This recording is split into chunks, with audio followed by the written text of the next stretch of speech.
ও দুনিয়াবাসী, মৃত্যু থেকে তোমরা যেখানেই পলায়ন করো না কেন, মৃত্যু তোমাদের সাথে সেখানে গিয়েই নিজেই মোলাকাত করবে, সাক্ষাৎ করবে। তুমি ডাকতে হবে না, মৃত্যু নিজেই আসে, মৃত্যু নিজেই আসে। আইনামা তাকুনু ইউদরিকুমুল মাউতু ওয়ালাউ কুনতুম ফি বুরুজিম মুশাইয়াদা। আল্লাহ বলে, তুমি যদি এমন একটা বিল্ডিং বানাও, ঘর বানাও, যে ঘরটা অনেক উঁচা, যে ঘরটার উপর দিয়া কেউ ভিতরে ঢুকতে পারবে না, যে ঘরটার মধ্যে একটা ছিদ্র নাই, একদম আটকানো, তো এরকম একটা ছিদ্রবিহীন সুউচ্চ ঘরও যদি তুমি বানিয়ে তার ভেতরেও তুমি আশ্রয় নাও, তো ইউদরিকুমুল মাউতু, মৃত্যু তোমার সেখানেই পৌঁছবে, তোমার সেখানেই পৌঁছবে। প্রিয় ভাই আমার, বন্ধু আমার, নওজোয়ান সাথীরা আমার, মৃত্যু এক অনিবার্য বাস্তবতা, চিরন্তন বাস্তবতা। এটা গ্রহণ করতেই হবে। হাসলেও মরতে হবে, কাঁদলেও মরতে হবে, সুখেও মরতে হবে, দুঃখেও মরতে হবে। রাজপ্রাসাদ আর অট্টালিকার মানুষটাও মরে যাবে, জীর্ণ কুটিরে যে লোক থাকে, হ্যাঁ, সেই লোকটাকেও মরতে হবে। জীবনে কোনোদিন দুঃখ দেখে নাই যে সেও মরে যাবে, জীবনে কোনোদিন সুখ দেখে নাই যে সেও মরে যাবে, সব মরে যাবে। এটাই সত্য, এটাই বাস্তবতা। অতএব মৃত্যু এক অনিবার্য বাস্তবতা, এটা গ্রহণ করতেই হবে। এটা যদি আমরা মনে রাখি, আমাদের জীবন অনেক সুন্দর হইত, অনেক সুন্দর হইত। রাসূলুল্লাহ সাল্লাল্লাহু আলাইহি ওয়াসাল্লাম বলছেন, আকসিরু যিকরা হাদিমিল লাযযাত ইয়ানি আল মাউত। আল্লাহর নবী বলেন, আমার উম্মত, তোমরা বেশি বেশি ওই জিনিসটা স্মরণ করো যে জিনিস তোমাদের সমস্ত স্বাদ, আনন্দ, আহ্লাদ চিরতরে মিটাই দেবে, তোমারে চিরস্তব্ধ করে দেবে। জলজ্জান্ত মানুষটা আমাদের সামনে হাঁটতো, চলতো, উঠতো, বসতো, ঘুরতো, ফিরতো, হ্যাঁ, সেই মানুষটা মনে করেন আমার চোখের সামনে নাই, তার লাশ আমার সামনে, আহা সেই লোকটা স্তব্ধ। পৃথিবীর কত মানুষ কত আওয়াজ করতেছে, কত শোরগোল করতেছে, কিন্তু এই লোকটা হাতও নাড়ে না, পাও নাড়ে না, চোখও মেলে না, আর কিছুই করে না। এ কি আশ্চর্য বিষয়! চোখের সামনের এই মানুষটা নাই, কি হলো তার? কে তারে থামাই দিল? কে তারে স্তব্ধ করে দিল? এ তো আমার মতো ঘুরতো, ফিরতো, হাঁটতো। আহ, আমার আব্বারে আমি কত দেখছি, একদিন আমার আব্বা চলে গেল। আমার দাদারে আমি কত দেখছি, আমার দাদা একদিন চলে গেল। আমার জ্যাঠারে আমি দেখে আসছি, দোয়া করে আসছি, ফু দিয়ে আসছি। এক সপ্তাহ পরে জ্যাঠা ইন্তেকাল করলেন, আবার এক সপ্তাহ পরে আমি গিয়া জ্যাঠার জানাজা পড়াইছি। এই তো বাস্তবতা। যুবক ভাই, তুমিও মনে রাখো, বয়স্ক বাবা আপনিও মনে রাখেন। হাসান বসরি রহমতুল্লাহ আলাইহি একজন বড় বুজুর্গ ছিলেন। উনি বলতেন, তিনি যখন কোনো যুবককে দেখতেন আর বয়স্ক দেখতেন, তো তিনি যুবকদেরকে বলতেন, ইয়া মা'শারাশ শাবাব ইন্না যারআ কাদ তুদরিকুহুল আহাতু ক্বাবলা আন ইয়াবলুগা। তিনি উপদেশ দিতেন, হে যুবকগণ শোনো, সব ফুল, সব ফল, সব গাছ চারা পরিপক্ক পাকা পর্যন্ত পৌঁছায় না, তার আগেই অগণিত ফুল, অগণিত ফল, অগণিত চারা গাছ ঝরে যায়। এটা উনি মনে করাইতেন মৃত্যুর কথা। উনি এটা বুঝাইতেন, যুবক তুমি দেখো, একটা আম গাছের মধ্যে যতগুলো মুকুল ধরছে ফুল, সবগুলো আম হয় না। যতগুলো আম ধরছিল ছোট ছোট, সবগুলো বড় পাকা পর্যন্ত যায় না, তার আগেই ঝরে যায়। ঝরেই যায় বেশি, থাইকা যায় অল্প। তার মানে যুবক, কিশোর, তরুণ এই বয়সেই মৃত্যু হয় বেশি, বৃদ্ধ পর্যন্ত পৌঁছে কম।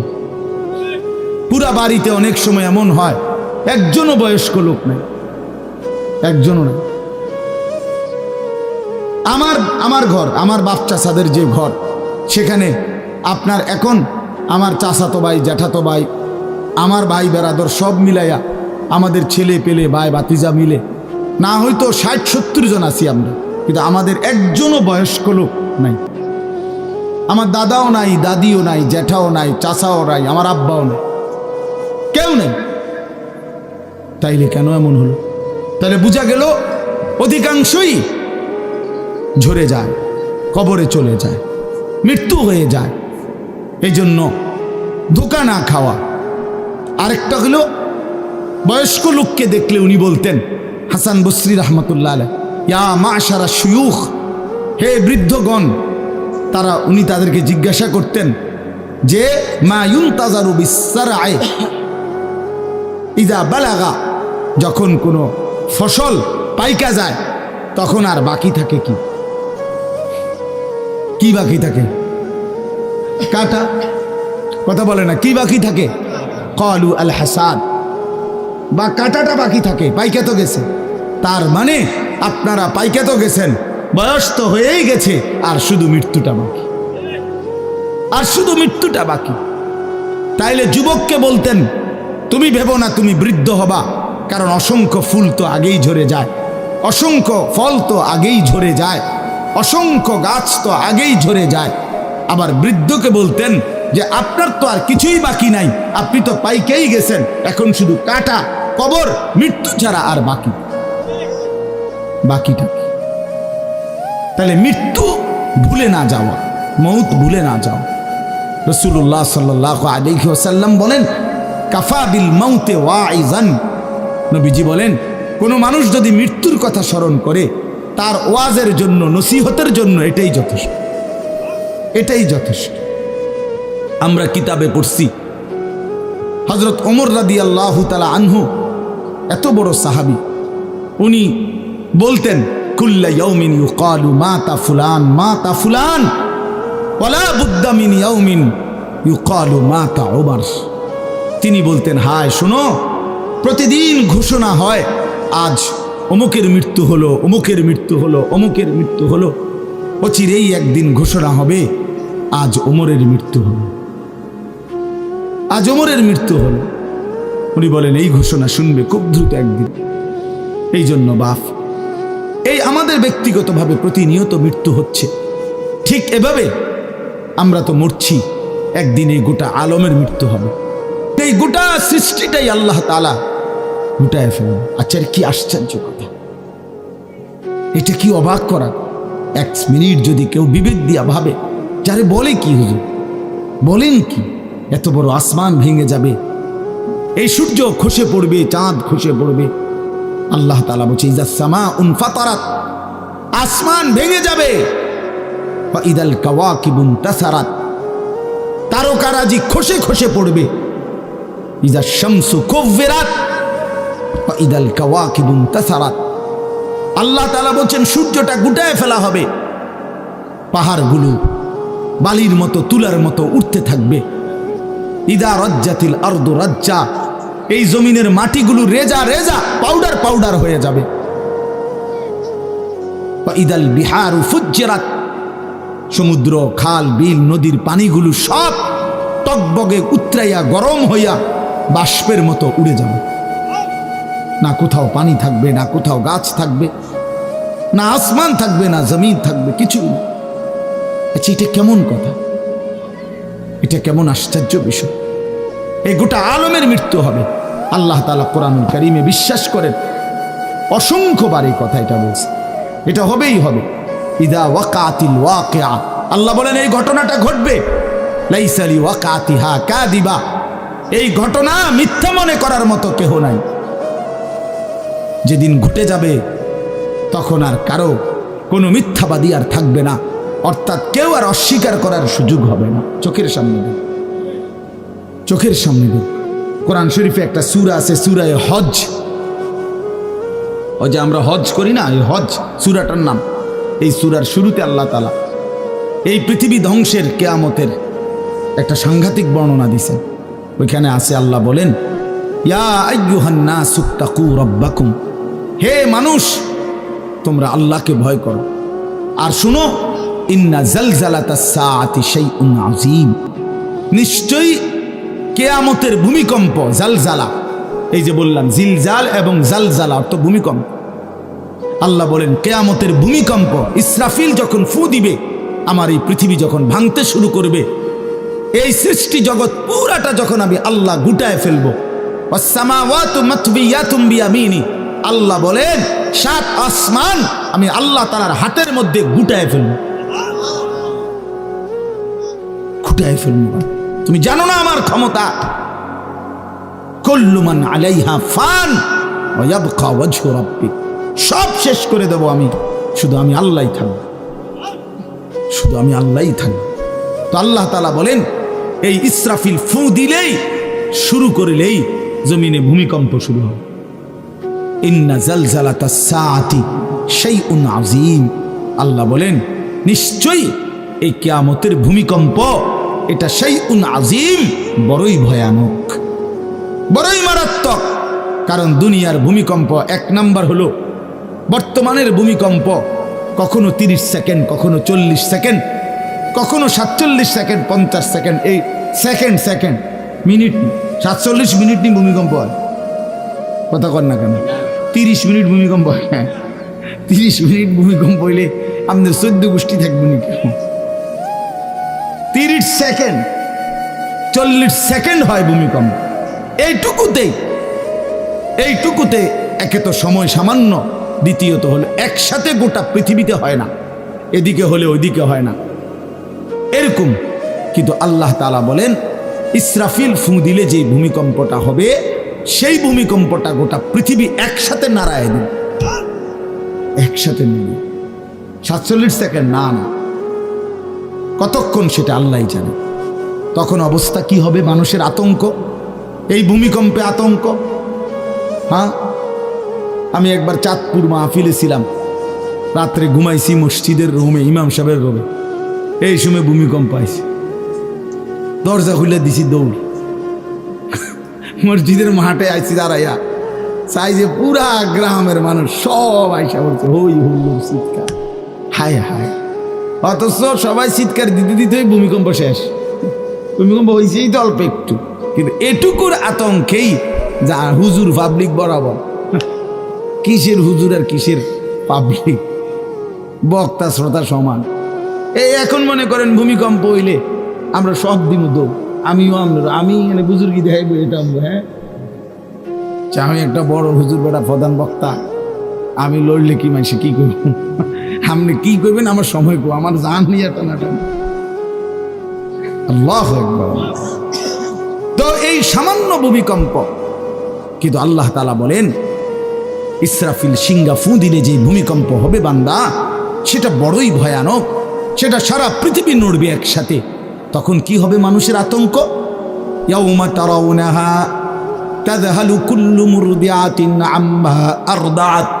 এই 1 নম্বরে আল্লাহ বলেন যে মা তার বাচ্চাটাকে দুধ পান করাইতেছিল, এই কোলের বাচ্চা, দুধের বাচ্চা, আপন মা তার দুধের বাচ্চা ভুলে যাবে, ফেলে দিবে, ছুঁড়ে মারবে, আর মা পাগলের মতো দৌড়ানো শুরু। কোরআন শরীফের আয়াত। ওয়াতাদাউ কুল্লু যাতি হামলিন হামলাহা। এবং আল্লাহ তাআলা বলেন যে মায়ের পেটের বাচ্চা 10 মাস পূর্ণ হয়ে গেছে, আগামী 2 ঘন্টা 5 ঘন্টা পরে বাচ্চাটা এমনিতেই প্রসব হইতো। আল্লাহ তাআলা বলেন ইসরাফিলের ফু দিলে জমিন যখন কাঁপতে শুরু করবে, তো এই গর্ভধারিণী মা, গর্ভবতী নারী পাগলের মতো এভাবে ছুটবে, দৌড়বে, নিজের গর্ভের বাচ্চা নিজে নিজেই পড়ে যাবে। ও তারান নাসা সুকারা, আল্লাহ বলেন মাতালের মতো সমস্ত মানুষগুলো ছুটতে থাকবে। ফাইদা বারিকাল বাসার ওয়া খাসাফাল কামার ওয়া জুমিআ আশ-শামসু ওয়াল কামার। আল্লাহ তাআলা বলে চন্দ্র সূর্য আলোহীন হয়ে যাবে, সূর্য চন্দ্র এক হয়ে যাবে। ওয়া জুমিআ আশ-শামসু ওয়াল কামার ইয়াকুলুল ইনসানু ইয়াওমাইদিন আইনাল মাফার। লোকেরা দৌড়বে আর ছুটবে, মানুষ একে অপরকে জিজ্ঞেস করবে ভাইয়া পালাবো কোথায়, দাঁড়াবো কোথায়? কোথাও তো স্থির কোনো জায়গা নাই, কোথায় দাঁড়াবো? আল্লাহ তাআলা বলেন কাল্লা লা ওয়াজার, না বান্দা, সেদিন আর কোথাও জায়গা মিলবে না। ইলা রাব্বিকা ইয়াওমাইদিনিল মুস্তাকার, আজকে শুধুই কেবল তোমার আল্লাহর কাছেই আশ্রয় ঠিকানা। এভাবে বহু আয়াত কোরআনুল কারীমের মধ্যে আল্লাহ তাআলা বর্ণনা করছেন। আমার ভাই, তো এই ইসরাফিলের ফু দিলে গোটা আলমের মৃত্যু হবে, ভূমিকম্প শুরু হবে। তো এই ভূমিকম্প কেন হবে? এই কাঁপতে কাঁপতে সমস্ত কিছু ভাঙ্গা একসাথে এই সব কিছু আল্লাহর সৃষ্টি সমস্ত কিছুই জমিনের তলদেশে চলে যায়। জমিন তখন খালি ফাঁকা, জমিনে তখন কিচ্ছু নাই, কিচ্ছু একটা সুতা মাটির উপরে থাকবে। এই প্রথমবার ইসরাফিল ফু দিলে সমস্ত কায়নাত, ইনসান, জিন, আল্লাহর সমস্ত সৃষ্টি মাখলুকাত সব জমিনের তলদেশে চলে যায়। মানুষ ও জিন ও অর্থ সম্পদ, স্বর্ণ রৌপ্য, মণি মুক্তা, হীরা জহরত সব সব সব একটা কাগজের অস্তিত্ব, সব কিছু গোটা জমিন ফাঁকা। এভাবে কতদিন আল্লাহ জানে, কতদিন আল্লাহ জানে। হ্যাঁ মা ভাই, এরপরে একটা নির্দিষ্ট সময় পরে আবার আল্লাহ তাআলা ইসরাফিলকে জীবিত করবেন, করে আবার আল্লাহ তাআলা দ্বিতীয়বারের মতো ফু দিতে বলবেন। এই দুই ফুঁয়ের মাঝখানে কতদিন? নবী সাল্লাল্লাহু আলাইহি সাল্লামের এক হাদিসের মধ্যে বলছে 40 সাহাবীরা ব্যাখ্যা করছেন মুহাদ্দিসিন, সেই 40টা হতে পারে 40,000 বছর। 40,000। এই জন্য বাপ একটা কথা হলো, সর্বশেষ যেই লোকটা কবরে যাবে, শেষ যেই ব্যক্তি মরবে পৃথিবীতে, হতে পারে তাকেও শুধু কবরেই থাকতে হবে 40,000 বছর।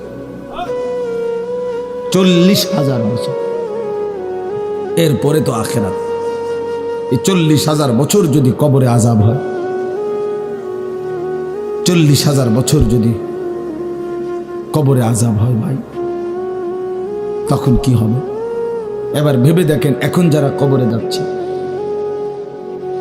হ্যাঁ, নূহ আলাইহিস সালামের জামানায় যারা মারা গেছে, ইব্রাহিম আলাইহিস সালামের জামানায় যারা মারা গেছে, নবীজি সাল্লাল্লাহু আলাইহি সাল্লাম তো 1,500 বছর আগে ইন্তেকাল করছেন, 1450 বছর আগে। তো ওই সময়ে যারা মারা গেছে তারা কবরে পড়ে আছে আজকে 1,500 বছর, 1,500 বছর, 1500 বছর। তাহলে নূহ আলাইহিস সালামের জাতি কত বছর থেকে পড়ে আছে? কোথায় নূহ নবী, কোথায় আমাদের নবী? কত ব্যবধান!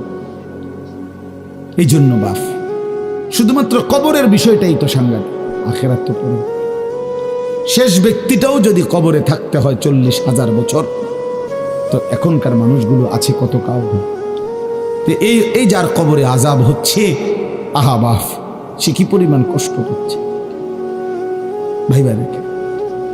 কবরবাসীদের রুহের মাগফিরাত, আরে ভাইয়া একবার চোখ বন্ধ করে 1 সেকেন্ড ভাবেন, আজ আমরা যাদের রুহের মাগফিরাত কামনা করলাম, এই 20 বছরের ব্যবধানে, 30 বছরের ব্যবধানে, 10 বছরের ব্যবধানে, 50 বছরের ব্যবধানে আবার এর পরের লোকেরা আমাদের রুহের মাগফিরাত কামনা। এটা কি পরিমাণ বাস্তবতা, কি পরিমাণ বাস্তবতা! এটাকে অস্বীকার করার, না বুঝার কিছুই নাই, মৃত্যুকে না বুঝার কিছুই নেই। কারণ এত বেশি জলজ্জান্ত আল্লাহ তাআলা এটা আমাদের সামনে দেখাইছেন, এত মানুষের মৃত্যু আল্লাহ আমাদের সামনে দেখাইছেন, এটাকে অস্বীকার করার, না বুঝার কিছুই কিছুই নেই। তো চলেন, এরপরে আল্লাহ তাআলা ইসরাফিলকে আবার জীবিত করবেন। জীবিত করে আল্লাহ তাআলা ইসরাফিল আলাইহিস সালামকে বলবেন, ইসরাফিল আবার তুমি সিংহায় ফু দাও। এইবার যখন সিংহায় ফু দিবে, তখন ইসরাফিল আলাইহিস সালামের এই দ্বিতীয় ফুতে আবার ভূমিকম্প শুরু। আবার কি শুরু হবে? ও মাঝখানে ভাই, ওই ছেলে অপদার্থ, কথা বলো না, হাসাহাসি করো না, কারো কথা বাকি থাকলে, দুষ্টামি বাকি থাকলে উঠে চলে যাও, বাহিরে আলাদা জায়গা আছে। গাফেল সন্তান কোনো কিছুতেই যাকে কোনো আসর করে না। আহা, আপনারা জানেন না, আপনাদের এক এক ছেলের অবস্থা হলো কলিজাটা পাথর হয়ে গেছে, কোনো কিছুই তার কলিজা নাড়ায় না। এত শক্ত জানোয়ার যে খোদার 365 দিনে কোনো দিন ফজরের নামাজ পড়ে না, একদিনও না। মানুষের বাচ্চা এত বড় জানোয়ার হয় কেন? আরে তুই কোন মানুষের বাচ্চা? তুই কোন মার দুধ খাইলি? না ফরমান, কেমনে মানুষ হইল? এটা কি ধরনের মানুষ? একদিনও নামাজ পড়ে। ছি ছি ছি ছি ছি, মুসলমানের বাচ্চা এত বড় জানোয়ার হয় কেন? কোনদিন নামাজ পড়ে না, 6 মাসে 9 মাসে কোনদিন বলতে পারবে না নাফরমান। কোনদিন 5 ওয়াক্ত নামাজ পড়ছে কিনা। হায় হায়, এত বড় অসভ্য। মায়ের সন্তান হয় কেন? বাবার সন্তান হয় কেন? চিন্তা কর। কোনো কিছুই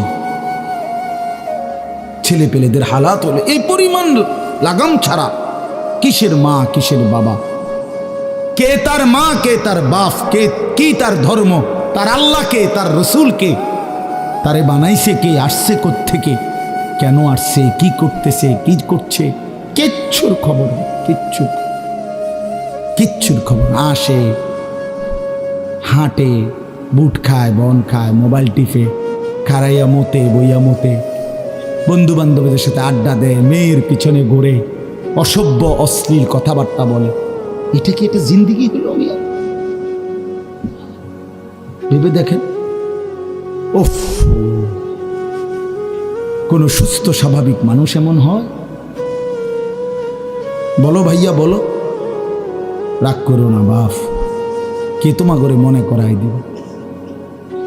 কেউ মনে করাই।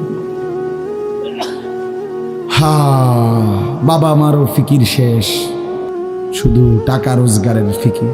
দেশে থাইকা পারো, নইলে বিদেশ গিয়া পারো, কোনো না কোনো ভাবে পয়সা রোজগার করো। টাকা রোজগার করলে মা বাপ খুশি, টাকা রোজগার না করলে না অখুশি। খালাস। এরপরে ইমান আছে কিনা, ইসলাম আছে কিনা, নামাজ আছে কিনা, কোরআন আছে কিনা, আল্লাহ চিনে কিনা, হালাল হারাম কিনা, জায়েজ না জায়েজ না, এত কিছু আমার দরকার। ফুতের জিগায়ও না যে ফুত কামাই যে করতেছ, কি হালাল কামাই করো না হারাম, না এত কিছুর দরকার কি? টাকা দিতেছে, খাইতেছে, ঘুমাইতেছে, বিল্ডিং করতে আসে, জমি কিনতে আসে, আপেল মালটা খাইতেছে। এক ছেলে আমারে নিজে বলছে, আমি সবার ব্যাপারে বলি না, এক ছেলে আমারে নিজে বলছে, হুজুর আমি একটা দেশের নাম বলছে, যেই দেশে আমার কর্মটা ছিল, চলে আসছে ওই দেশ থেকে। আমার বলছে, হুজুর আমার কর্মটা হলো এই, মদের বার, মদের হোটেলে নারী পুরুষ উলঙ্গ জিনাবে বিচার করে, আমার দায়িত্ব শুধু পাশে দাঁড়িয়ে মদের বোতল নিয়ে দাঁড়ায় থাকা, যতবার তারা চায় অতবার তাদেরকে মদ গ্লাসে ঢেলে দেওয়া, তাদের হাতে তুলে দেওয়া। এর বিনিময়ে আমার মাসে বেতন 2 লাখ টাকা। মুসলমান, মুসলমান, মুসলমানের সন্তান, বাংলাদেশের সন্তান। তো এই টাকা যখন বাবা খাচ্ছেন, বিল্ডিং করতেছে, কোনো টেনশন নাই। আমি আবারও বলছি, আমি সবার জন্য বলি না, ওই বলছে দেখে ওরটা কইছে, কথা বুঝছেন না? আমি তো নাম ঠিকানা বলি না। এই জন্য আমার বাপ, ডাক দিয়েন না, ডাক দিয়েন না, একজনও ডাক দিয়েন না, অসভ্যরে ডাক দিয়েন না। হ্যাঁ হ্যাঁ, ডাক দিবেন কেন? হাইওয়ানকে ডাক দিবেন কেন? শুনেন, আপনারাই শুনেন, এত এত মানুষ শুনতে হবে না, কোনো অসুবিধা নেই, কোনো অসুবিধা নেই। আমি তো এটাই বুঝাইতে চাইতেছি, প্রত্যেকটা মানুষ আজকে মুসলমান, আমরা ঘর দেখায়, ফার্নিচার দেখায়, বিল্ডিং দেখায়, শুধু দোয়া করে ঘরটা করছি, শুধু দোয়া করে। কিতা দোয়া করতে হবে না, কিতা দোয়া করতে, বিল্ডিং এর দোয়া কিতা, আবার ইট বালুর লেগে দোয়া করে লাভ কি বেড়া? হুজুর মোটরসাইকেল কিনছি, শুধু দোয়া করে দেন, কিতা দোয়া করতে, কি মোটরসাইকেলের দোয়া কিতা? আবার আজীব লাগে না? বাস্তব এগুলো ছাদ ডালাই দিই, মাইজ শুধু দোয়া করে, ছাদ ডালাই দোয়া।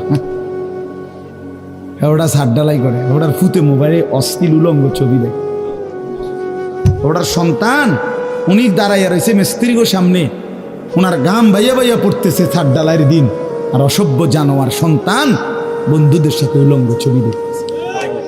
ওই জানোয়ারের জন্য উনি ছাদ ডালাই। ওই হাইওয়ানের জন্য উনি ঘর করে দিয়ে গেছে, উনি কবরে জায়গা ঘর করে দিয়ে গেছে, এর জন্য ঘর করলেন। ছি ছি ছি ছি ছি। আমার দেওয়া ঘরে আমার কষ্টের কমাইয়ে এখানে বসে বসে রঙিন ছবি দেখবে, উলঙ্গ দৃশ্য দেখবে ঘরে শুয়া শুয়া সারা রাত। এর জন্যই আমার জীবনের এই অর্জন, এই ছিল আমার উপার্জনের উদ্দেশ্য। আহ,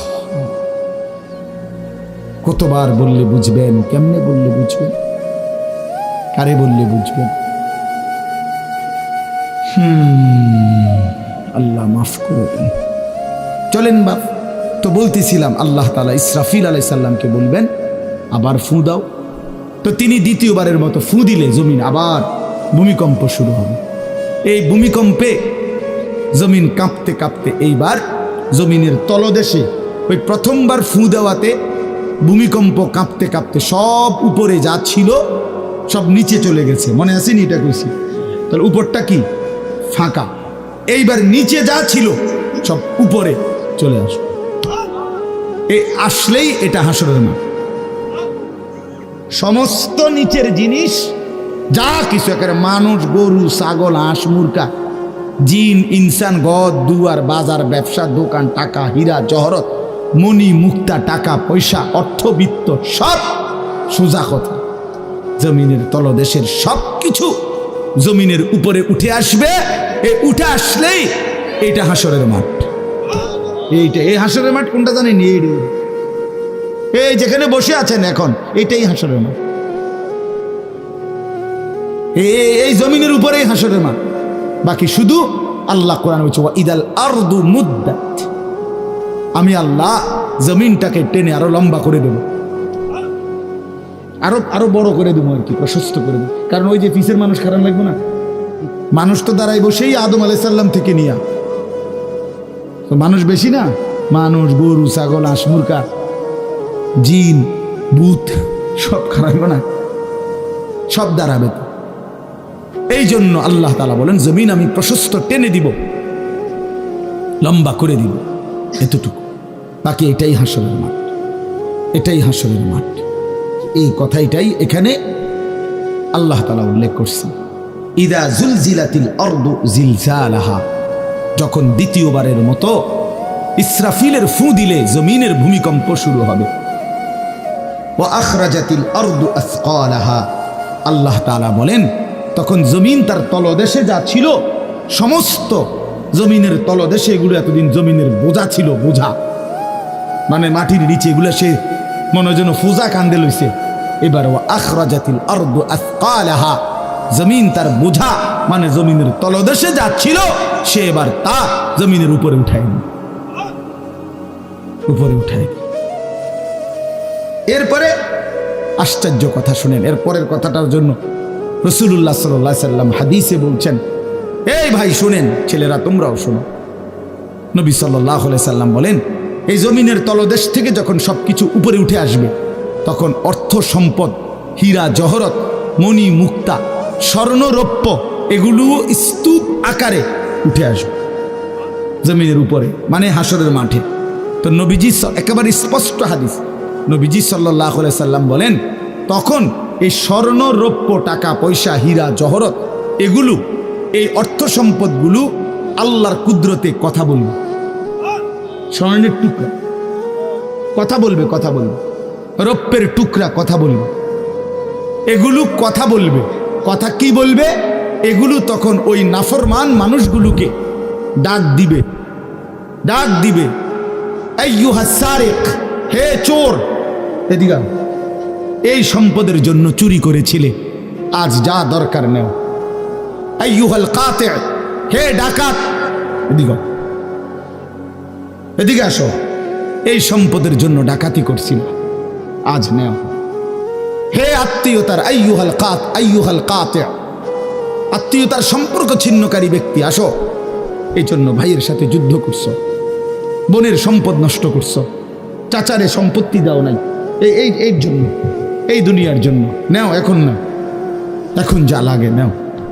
এইভাবে প্রত্যেক নাফরমান পাপীকে, হে হারামখোর, সুদ করে দিগা, এখানে টাকা যা লাগে নে।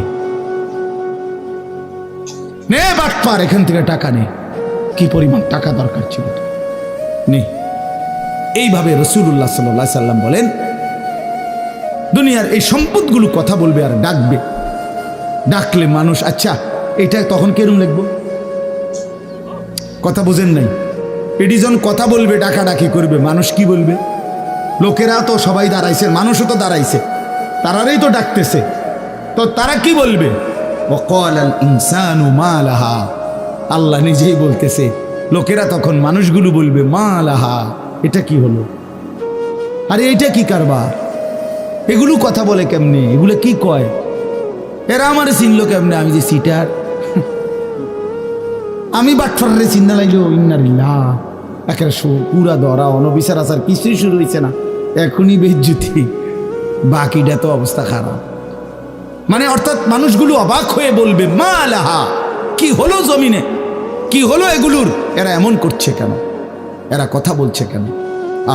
আল্লাহ বলেন ইয়াউমাইদিন তুহাদ্দিসু আখবারাহা, আল্লাহ তাআলা বলেন বান্দা হে কি দেখছো হবে? এই মাত্র দেখলা স্বর্ণ রৌপ্য টাকা পয়সা কথা বলে, এখনে না দেখবা আসল খেলাটা?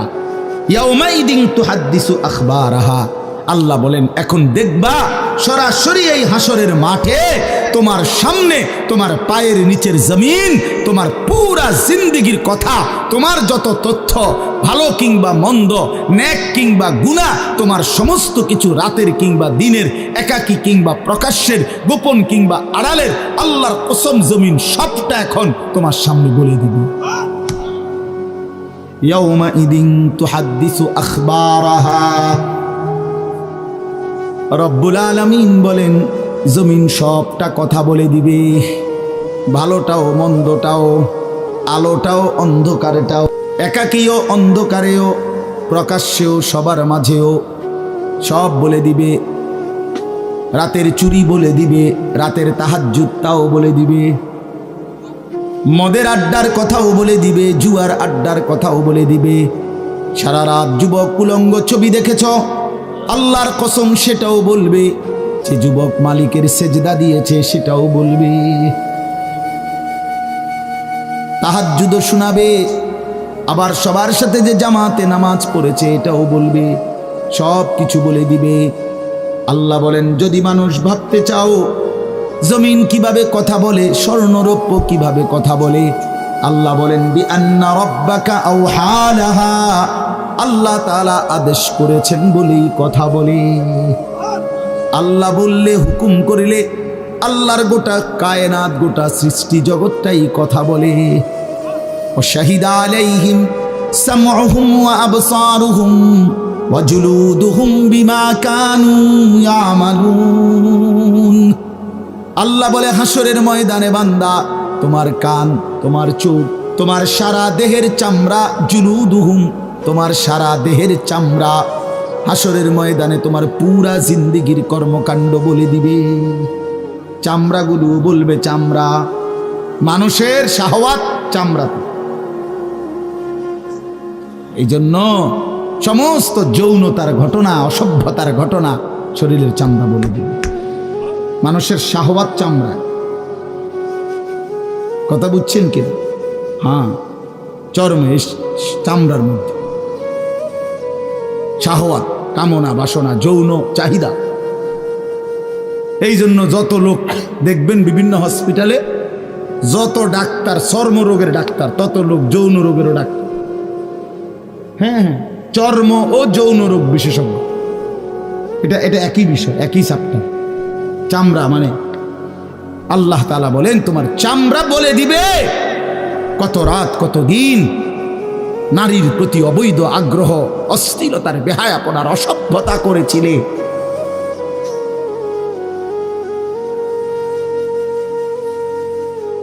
হায় হায়, বিআন্না রাব্বাকা আওহা লাহা, আল্লাহ বলেন আমি আল্লাহ হুকুম করেছি বলে কথা বলে। এই জন্য আল্লাহ হুকুম করিলে চামড়াও কথা বলে, কানেও কথা বলে। এখন কি কানে কথা বলে? কিন্তু সেদিন বলি চোখেও কথা বলে। এখন চোখ কথা বলে না, মানে সব কিছুর জবান খুলবে, সব কিছু। আপনারা বলেন আমরা তো মনে করি জিহ্বায় কথা বলে, না, জিহ্বায় কথা বলে না, আল্লাহর হুকুম হইলে কথা বলে, নাহলে যেই লোক বোবা তারও তো জিহ্বা আছে না, তো সে কথা বলে না। যেই লোক কানে শুনে না, তো তার কি আপনার এইভাবে কান বলতে কিছু নাই, তো সে শুনে না কেন, কথা বলেন না কেন? আল্লাহর হুকুম। যার চোখ, যে চোখে দেখেন, এই যে জুয়েল ভাই, আমি মূলত তার মহব্বতেই মাহফিলটা দিছি। তো এই যে দেখে না, তো তার এভাবে তো চোখ আছে, সে দেখে না কেন? আল্লাহ তাআলার হুকুম নাই বলে দেখে, ঠিক কিনা বলেন না কেন? মজার বিষয় হলো রাসূলুল্লাহ সাল্লাল্লাহু আলাইহি সাল্লাম হাদিসে স্পষ্ট বলেছেন, বিশ্বাস করেন, একেবারে বিশুদ্ধ হাদিস, আল্লাহ তাআলা তার দুইটা চোখ নিয়ে গেছে। নবীজি বলছেন, সে যদি সবর করে আল্লাহর হুকুমের উপরে চলতে পারে, রাসূলুল্লাহ সাল্লাল্লাহু আলাইহি সাল্লাম বলেন, আল্লাহ তাআলা তাকে এই দুইটা চোখ নিয়ে যাওয়ার কারণে, অন্ধ বানানোর কারণে সে যে সবর করলো, আল্লাহ রসুল বলছেন আল্লাহ তাআলা নিশ্চিত তাকে জান্নাত দান করবে। এই জন্য তুমি ভাই সবর করো। মালিকের এই দুনিয়া দেখতে পারলা না, তো অপেক্ষা করো, একদিন জান্নাত দেখবা, জান্নাতের হুর দেখবা, তো আরো মজা হবে যে আমি প্রথমেই জান্নাতি দেখলাম, জান্নাতি দেখলাম। যা মালিক, দুনিয়া দেখলাম না তোমার, তুমি আমারে জান্নাত দেখাই। আল্লাহ তৌফিক দান করুন।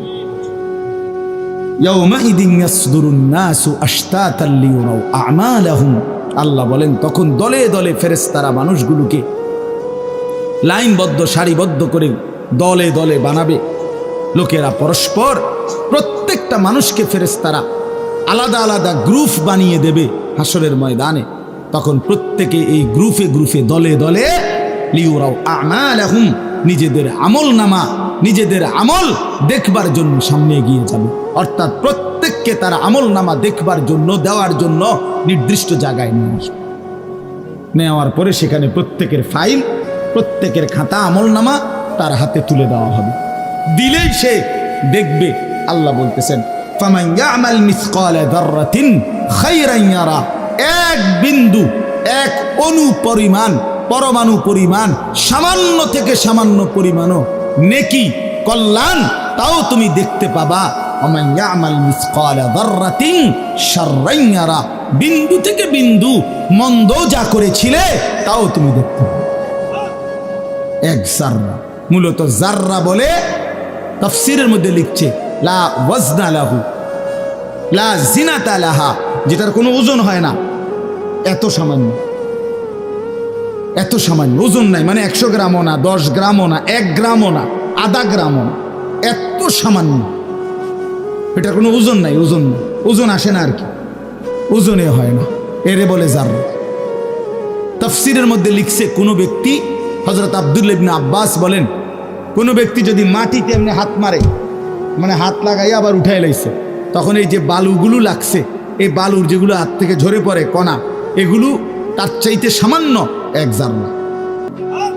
আমার উস্তাদ বলছিলেন ছাত্র জীবনে আমাদেরকে, যে মানুষ যে কাপড় ধুইয়া চিপে, কাপড় এমনি চিপ্পা রৌদ্র দেয় না, মানে চিপ্পাই তো ফানি ফেলায়, তো কাপড় চিপ্পা সাইরা মানুষের একটা স্বভাব হইল রৌদ্র দেওয়ার আগে এটার একটা ঝাড়া মারে, লুঙ্গিটারে একটা আগে কি মারে, ঝাড়া দিয়া এরপরে দেয়। এই যে লুঙ্গিটা ঝাড়া দিলে যে ছোট্ট ছোট্ট পানির ফোঁটা ছিটকাইয়া পড়ে, এই ফোঁটা, এগুলো পিচ্ছি পিচ্ছি, এগুলো এক একটা জাররা, অথবা তার চাইতে ছোট। এটার ওজন আসবে না, এটা 1 গ্রামও হবে না, আধা গ্রামও হবে না। এই সামান্য ভালোটাও তুমি দেখবা, মন্দটাও দেখবে। কেমনে আড়াল করবেন ভাই? নিজেকে আড়াল করবেন কেমনে? বাপ যুবক, তুমি কেমনে আড়াল করবা? কোরআন শরীফে আছে, আল্লাহ বলেন, ইয়াউমা তুবলাস সারাইর, বান্দা আমি হাসরের ময়দানে তোমার অন্তরের গোপন বিষয়গুলো, যেগুলো কেউ শুনে নাই, তুমিও বলো নাই, শুধু মনে মনে কল্পনা করছিলা ভালো কিংবা অসৎ, সেগুলো হাসরের ময়দানে তোমার সামনে খুলে দেব। হ্যাঁ, আফালা ইয়ালামু ইযা বু'সিরা মা ফিল কুবুর ওয়া হুসিলা মা ফিস সুদূর। আল্লাহ তাআলা বলেন, এই বুকের ভিতরে, অন্তরের ভিতরের যেই কথাগুলো, সেগুলো খুলে দেব। এই জন্য আজকে আমার কথা এখানে শেষ। আমি এতটুকু কথাই বলতে চাই, এই ৯৯ নম্বর সূরাটা আমাদেরকে এই কথার সবক দিচ্ছে যে আমরা আমাদের জিন্দেগির ১ সেকেন্ড একটি নিঃশ্বাস আড়াল করবার সুযোগ নেই। হিসাব দিতে হবে, হিসাব দিতে হবে। ১ মিনিট, ১ সেকেন্ড, ১ পলক, ১ লাম্হা, ১ মুহূর্ত আমাদের আড়াল করবার সুযোগ নাই ভাই। ভালোটার প্রতিদানও নিতে হবে, মন্দটারও প্রতিদান নিতে হবে। তাইলে কেন জীবন নষ্ট করব, কেন হায়াত নষ্ট করব? আমার অনুরোধ রইল, যতগুলো যুবক ছেলে আছো ভাই, তোমাদের কাছে অনুরোধ, মৌলানা কথা বলবে, এরপরে আরও একটু বয়ান হলে এরপরে দোয়া হবে, কিন্তু আমার মাঝখান দিয়ে এই কথাটাই আমি অনুরোধ করে বললাম, প্রত্যেকেই দয়া করে আল্লাহর ওয়াস্তে নিজের জীবনের কদর করো ভাই। আমার এটাই শেষ কথা। যুবক ছেলেরা, তুমি আমার সাথে এখন যাইবা না, আমিও তোমার সাথে যাব না। এই দুনিয়াও যেমন আমি আলাদা চলে যাচ্ছি, আপনারাও আলাদা চলে যাবেন, কিন্তু বাস্তব কথা হলো আমি আপনি প্রত্যেকে আলাদা আলাদা কবরে আখেরাতে আল্লাহর সামনে মুখোমুখি হতে হবে। এই জন্য হাত জোর করে অনুরোধ করছি ভাই, নিজেরে নষ্ট করো না। একটা ছেলেও যদি বুঝো, আমার অনুরোধ রইল তোমার প্রতি, তুমি নষ্ট হইও না, চরিত্রহীন হইও না, তুমি হায়াতটা শেষ করে দিও, কষ্ট পাইবা।